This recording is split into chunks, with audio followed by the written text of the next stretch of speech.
My name is Richard. I am 57 years old, and what I did was not driven by hate, but by an absolute need for justice. Some people believe silence is weakness, but in truth, it is the time an intelligent man uses to sharpen his blade. My wife Margaret thought she could trample on my daughter's dignity simply because she didn't carry her blood. What she forgot was one fundamental detail. She carries mine.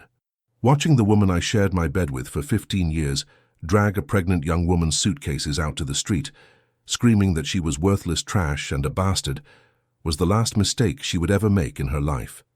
In that moment, as I saw her enjoying her own cruelty, I didn't shout. There was no dramatic scene. I simply looked her straight in the eyes and made a decision. She believed she controlled everything: the house, my accounts, our social status.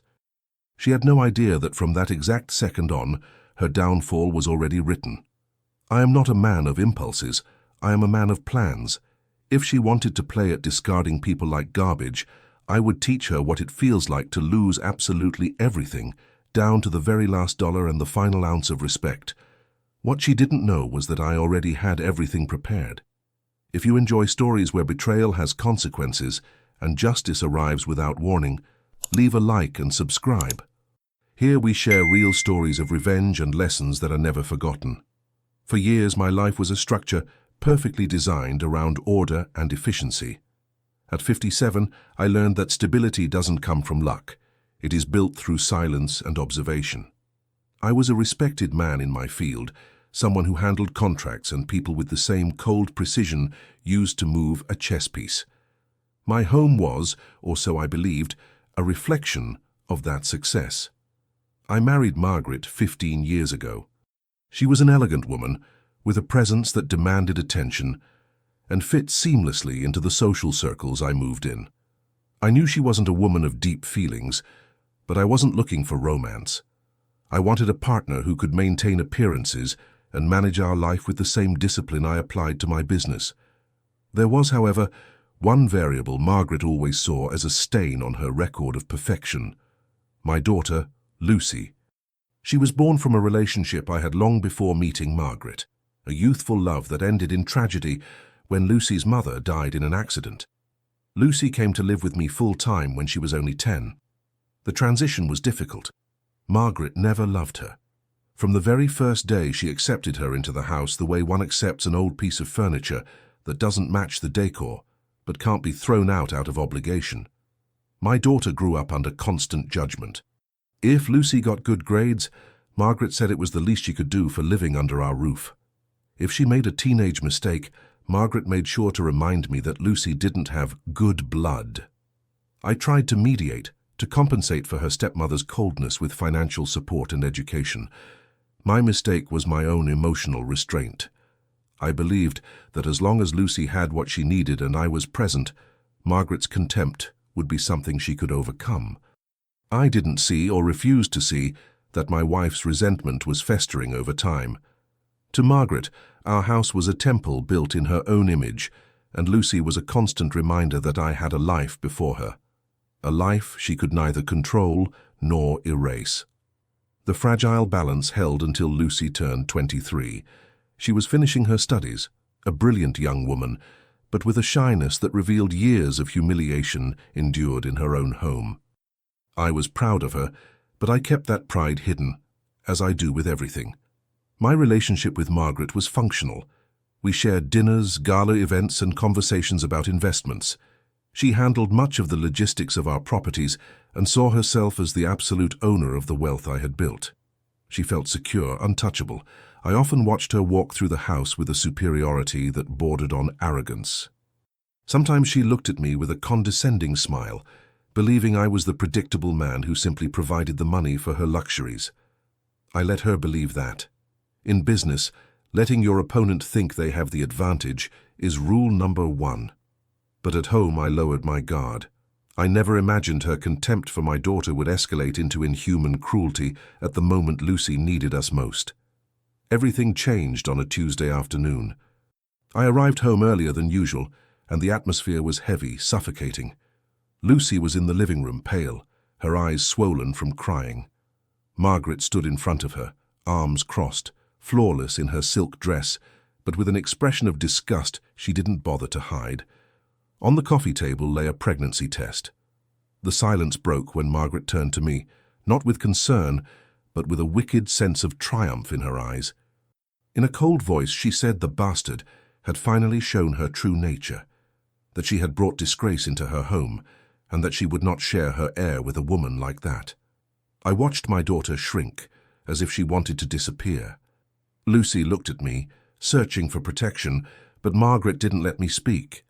She went on, claiming this was the result of defective genetics, that the sin of Lucy's mother had finally bloomed in her womb.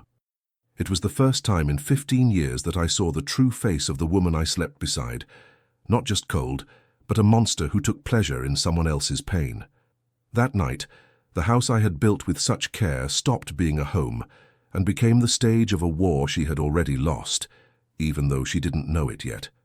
She believed her status and legal grip on my assets made her powerful. I simply began counting the steps toward her destruction. The tension in the living room was unbearable. Margaret hadn't expected me to arrive, but my presence didn't stop her. On the contrary, she used it as an audience. She stepped closer to Lucy, who was trembling on the couch, and with a slow, almost theatrical gesture, grabbed the suitcase my daughter had already half-packed and dumped it onto the floor. Clothes and college books scattered across the carpet. Margaret looked down at her with a smile that felt like an open wound. She told her she would not allow some nobody to stain the reputation she had worked so hard to build, that the last name I had given her was not meant to be dragged through the mud by an unplanned pregnancy. Lucy tried to speak. She tried to explain that the baby's father had left as soon as he found out, that she was scared. Margaret cut her off with a dry laugh. She said bitches always ended up on the streets, and that was their natural place. I stood by the door, hands in my pockets. My jaw was tight, but I didn't say a single word. I was watching Margaret, every movement, the way her hands sliced the air, the satisfaction in her eyes as she insulted a defenseless young woman who was only looking for shelter. It was cruelty by design, calculated to break my daughter's spirit. "Get out of here," Margaret shouted, pointing at the front door. "I don't want to see your bastard face in this house for one more minute." "And you, Richard," she said, turning to me with an authority that was never hers, "if you try to give even 1 cent of our money to this mistake of nature, I'll make sure the divorce leaves you out on the street too. Remember who signed those trust documents with me." Lucy looked at me. Her eyes begged me to do something, to shout, to defend her, but I stayed still. In that moment, she must have thought her father was a coward. She gathered what she could from the floor with shaking hands and walked toward the exit. Margaret followed her to the threshold, yelling for her never to come back, telling her to go give birth in a dumpster. The sound of the door slamming shut echoed in my ears like a gunshot. Margaret turned to me and let out a relieved sigh, as if she had just cleaned a stain off the carpet. She leaned in to kiss my cheek, but I subtly stepped away, not out of disgust, but strategy. I couldn't let her feel my contempt yet.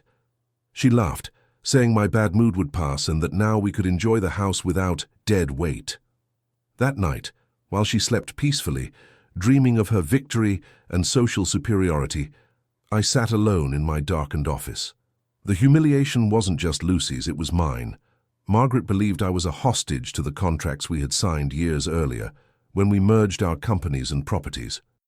She thought she had total control because, legally, much of the wealth was in her name for tax and asset protection reasons I had designed myself. She had underestimated me. She had mistaken my calm for submission. The next morning, I left the house without breakfast. I went to find my daughter. I found her in a cheap hotel room, sitting on the bed with an empty stare. I didn't hug her right away. I placed a key in her hand and a credit card in my name, one Margaret didn't know existed. I told her, "Trust me. Say nothing. Don't call that house again. Don't tell anyone where you are. Just wait." Lucy cried, not from relief, but confusion. But the engine was already running. I went back home and found Margaret organizing a charity dinner. She was in her element, moving other people's money, parading herself as a grand lady of society. She looked at me and asked if I had finally gotten rid of my sentimental feelings for that girl. I answered with a faint smile, one she took as agreement. "You're right, Margaret. The house needs to be cleaned of everything that's useless," I said. She nodded, satisfied, never realizing that in my mind, she was the first piece of trash I planned to take out. The greatest loss wasn't Lucy leaving. It was the loss of my respect and any trace of humanity I could still feel for Margaret. She had thrown my daughter out of her own home, treated her like garbage, and bragged about her legal power over my life. I stood alone in the garden, staring at the mansion lights, feeling the night air harden my soul. The symbolic expulsion had already happened. I no longer belonged to that marriage. I wasn't her husband anymore, I was her executioner. And she was still asking me to pour her a glass of wine. Revenge, when executed intelligently, requires the patience of a craftsman.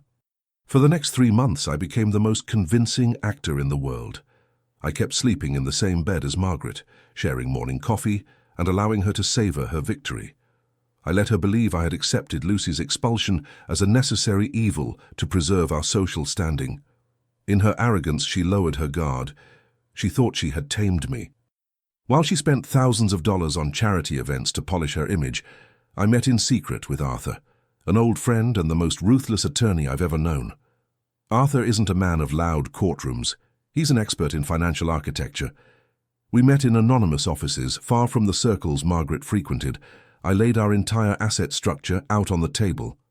"She legally controls 60% of the assets, Richard," Arthur said, adjusting his glasses as he reviewed the contracts. "If you file for divorce now, she keeps the house, the shares, and half of your retirement accounts. She'll destroy you." "I'm not filing for divorce, Arthur," I replied flatly. "I'm going to make her wish she had never been born. She thinks the money is hers because her name is on the papers, but she forgot I'm the one who drafted the clauses for the shell companies holding up her trusts." My plan was rational and surgical. Margaret ran an art foundation she used to move funds and claim tax deductions. It was her pride, her social toy. What she didn't know was that I had left subtle traces, loose threads in the accounting I personally supervised. I began moving capital strategically.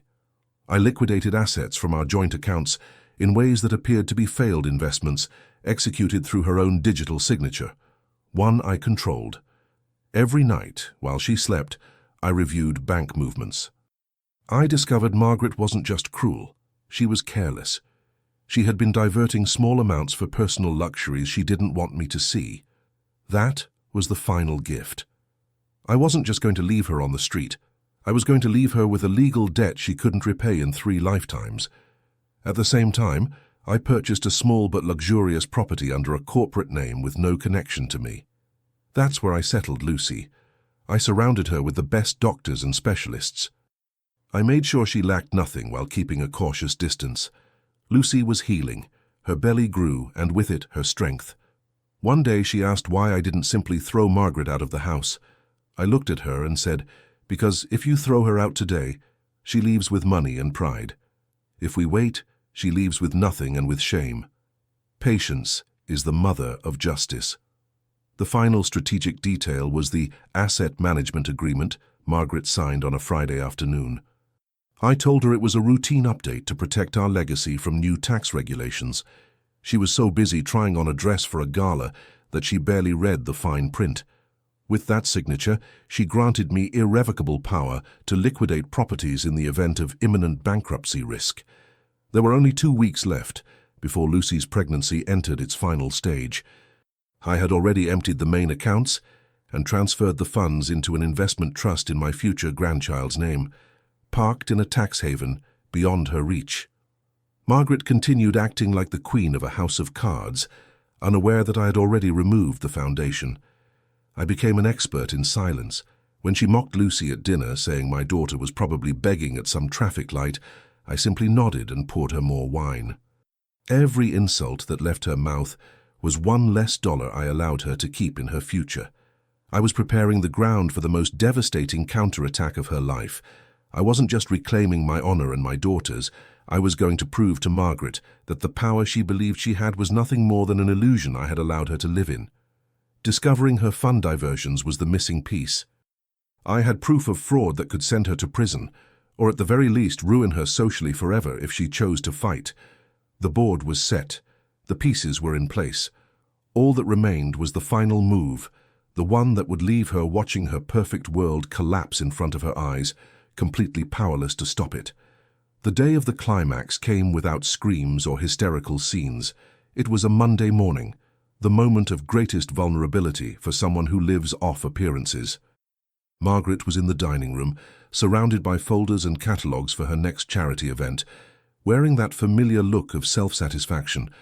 I approached with an envelope in my hand and sat across from her, my face as expressionless as marble. "What's this, Richard?" she asked without looking up, using the same tone she reserved for giving orders to the staff. "It's the eviction notice, Margaret," I replied, with a calm that seemed to freeze the air in the room. She laughed, a dry, arrogant laugh.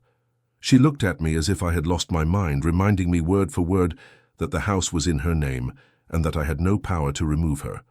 That's when I placed on the table the document she herself had signed weeks earlier, along with the forensic audit report Arthur and I had completed.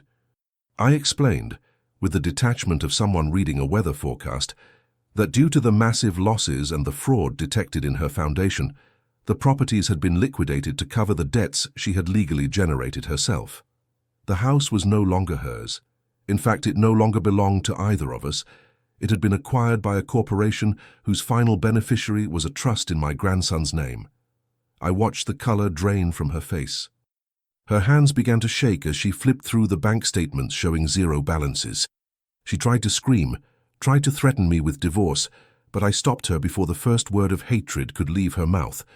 I showed her the evidence of her fund diversions, the receipts for her personal luxuries paid with company money, and the morality clauses she herself had agreed to in the original contracts. "If you try to fight this, Margaret, these documents go straight to the prosecutor's office," I said, looking her directly in the eyes. "You won't just leave here with nothing. You'll leave in handcuffs. You have 2 hours to pack whatever fits into one suitcase, exactly the same amount of time you gave my daughter that day." The irony was exquisite. The woman who believed she owned the world was now begging me. She tried to use her beauty. She tried to remind me of our years of marriage. But all I could see was Lucy crying on the floor while Margaret dumped her suitcase out. I felt no pity, only the pure satisfaction of a man who had delivered justice. As she stumbled upstairs, I called the locksmiths. In less than an hour, the mansion's locks were being changed. Margaret came back down with 2 suitcases, her makeup smeared, her clothes disheveled.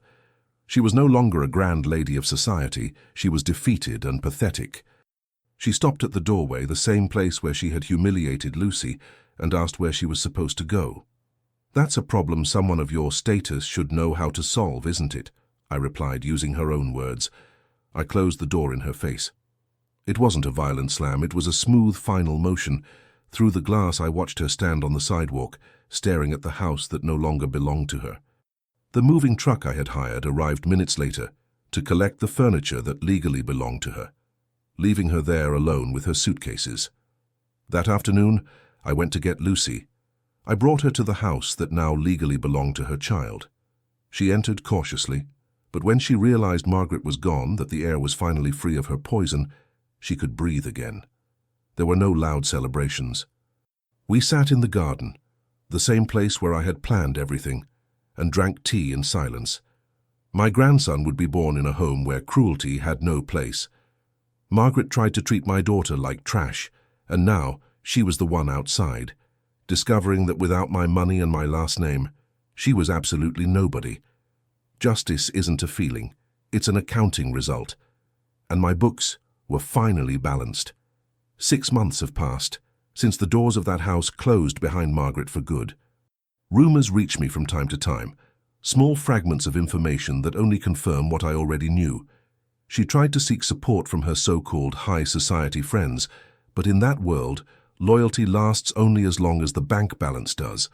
Without her foundation, without her mansion, and with the shadow of legal fraud hanging over her head, she became a pariah. I was told she now lives in a small apartment on the outskirts of the city, working an administrative job she despises, watching from afar as the world she once believed she ruled keeps turning without noticing her absence. Lucy gave birth to a healthy baby boy 8 weeks ago. She named him Gabriel. Watching her hold her son in the very same living room where she was once humiliated is the only reward that matters to me. She doesn't know the technical details of how I reclaimed our assets. She only knows that her father stood by her when her world was collapsing.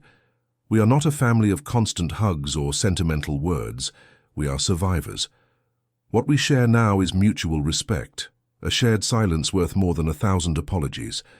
Sometimes at night I pour myself a drink and look over the documents Arthur still sends me as we close the final legal threads. I feel no remorse. Some people say revenge consumes you, that it turns you into your enemy. They're wrong. Revenge planned with cold clarity and executed with precision is, in truth, a form of order. I didn't become cruel. I simply stopped protecting a cruel person from the consequences of her own actions. At 57, I've learned that respect isn't demanded, it's protected. And that blood, even when labeled illegitimate by arrogant eyes, is the only bond that truly holds a man together when everything else fades away. Margaret thought my daughter was trash, but in the end, life itself made sure every piece of waste was put in its proper place. I only opened the door so it could leave.